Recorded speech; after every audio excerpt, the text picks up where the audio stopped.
Mga kababayan, ngayong araw po ng Martes, October 29 na po, 2024, meron po tayong update sa lagay ng ating panahon at dito po kay Bagyong Leon na ating pong minomonitor.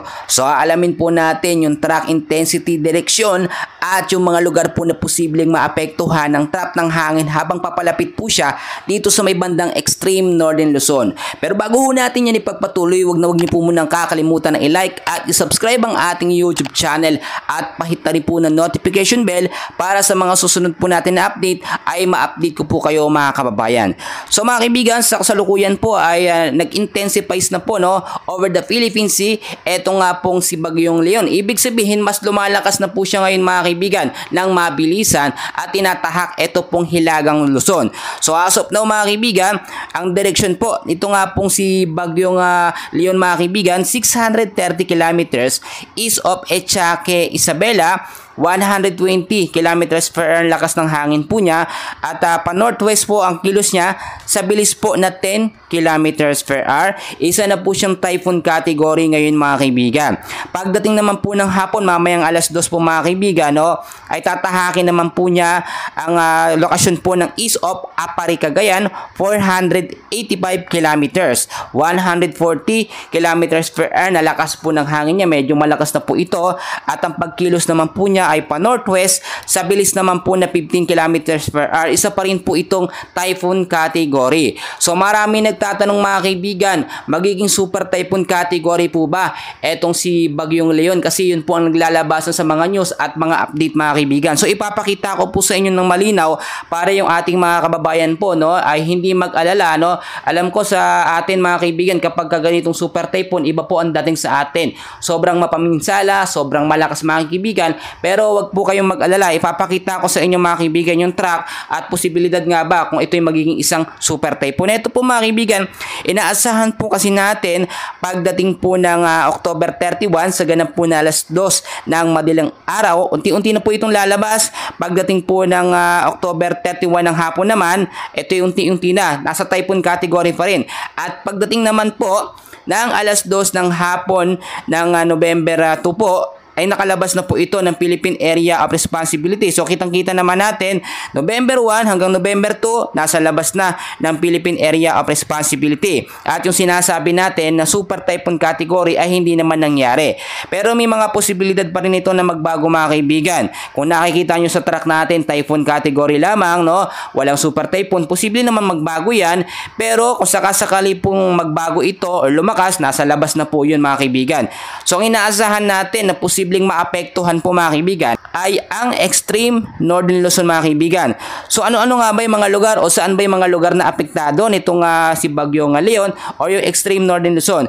So kasama po dyan ang lugar po ng Batanes, Cagayan, Isabela, Apayao, Ilocos Norte, Kalinga. So yung mga lugar po na aking binanggit na yan, posible pong maitaas hanggang signal number 3 hanggang signal number 4 yung mga lugar po na yan. Kapag mas lumapit pa, eto nga pong si Bagyong Leon. Sa mga hindi nakakaalam, ipapakita ko po sa inyo yung lakas po by signal ng mga bagyo mga kaibigan. Kapag sinabi po natin signal number 1, may lakas ng hangin niya na 30 to 60 kilometers per hour. Medyo mahina yan pero malakas na rin kahit papaano kung talagang mas mararamdaman nyo ng tuluyan.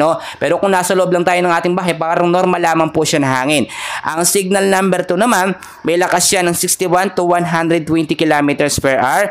Ang signal number 3, 121 to 170 kilometers per hour. Signal number 4 mga kababayan, 171 to 220 kilometers per hour. Signal number 5, ito po napakalakas na talaga nito, 220 to kilometers per hour o mas mahigit pa doon. Yun po yung sinasabi natin na super typhoon category, yung signal number 5. So nabibilang pa rin po ngayon si Bagyong Leon mga kaibigan sa 121 to 170 kilometers per hour, signal number 3 hanggang signal number 4 kapag mas lumapit. So mag-ingat na lamang po yung mga lugar mga kaibigan na malapit po dyan sa extreme northern Luzon. So alamin po na natin mga kaibigan ang ating forecast, weather condition at yung mga lugar na apektado ng signal number 1.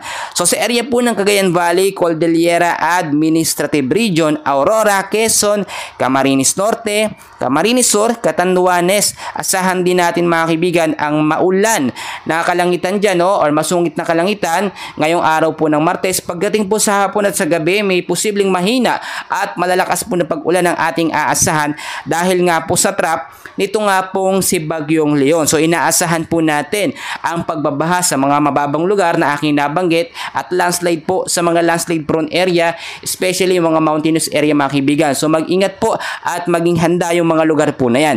Samantalang sa area po ng Ilocos Region, the rest po ng Bicol Region, Mimaropa, Western Visayas, Negros Island Region, kasama po ang Zamboanga del Norte, asahan din natin ng maulap na kalangitan, masungit na panahon at may mga malalakas na pag-ulan pagdating po sa hapon at sa gabi dahil naman po sa trap or extension ng hangin nito nga pong si Bagyong Leon. Posible ang pagbabaha sa mga mababang lugar at landslide naman po sa mga landslide prone area. Dito naman po mga kaibigan sa Metro Manila at ilang bahagi po ng ating bansa, no, ay makakaranas din tayo ng maulap na kalangitan dahil po sa trap or extension nga po nitong si Bagyong Leon mga kaibigan. Once natahakin na po niya, etong area ng extreme northern Luzon ay maapektuhan na, no, apektado rin dyan ang Metro Manila. Bukod pa po dyan, apektado rin ng Metro Manila at ilang bahagi ng ating bansa na aking hindi nabanggit, no, ng localized thunderstorm. So posibleng magsabayan pagdating sa hapon at sa gabi mga kaibigan. So asahan din natin ang mga malawakang pag-ulan. Mag-ingat din sa banta ng pagbabaha, no? Paulit-ulit kong sinasabi, kapag may mga ganitong bagyo, mas maganda maging handa tayo, no? Linisin natin yung ating mga kapaligiran, tanggalin ang mga basura para hindi bumabara at nagiging main cause po ng pagbabaha. Gayun din sa mga landslide prone area, umiwas din po tayo dyan mga kaibigan. So nakataas din mga kaibigan ko, no, ang storm wind signal number 1 sa ilang bahagi po ng Batanes, Cagayan, Bubuyan Island, Isabela, Quirino, Nueva Vizcaya, Apayao, Kalinga, Abra, Mountain Province, Ifugao, at northern portion po ng Benguet, ilang bahagi po ng Ilocos Norte, Ilocos Sur, La Union, Aurora, northern portion po ng Quezon, kasama ang Polillo Island mga kaibigan, kasama rin ang Camarines Norte, eastern portion po ng Camarines Sur, kasama rin po ang Catanduanes mga kaibigan, eastern portion ng Albay, kasama rin mga kaibigan ang ilang bahagi ng northern portion po ng Sorsogon.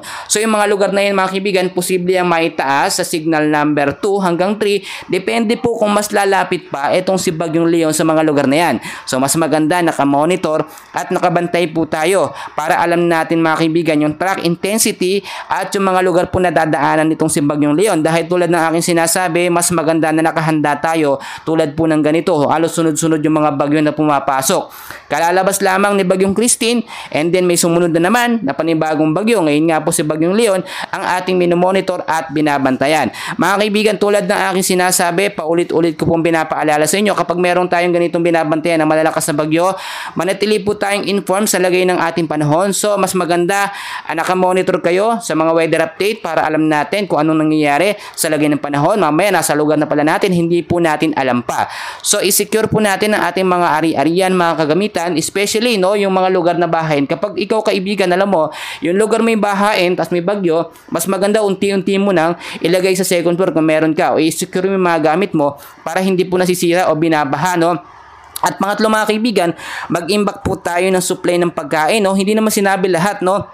Kung ano lamang po yung kaya natin. Bigas, delata, mga sardinas mga kaibigan, mga noodles, kung ano lang po mga kaibigan para hindi na po tayo lalabas. Lumikas tayo o mag-evacuate, no? Kung kinakailangan, makipag-ugnayan tayo sa ating mga LGU, especially yung mga nakatira po sa malapit po sa mga ilog, no? Yung mababang lugar na mabilis bahain mga kaibigan.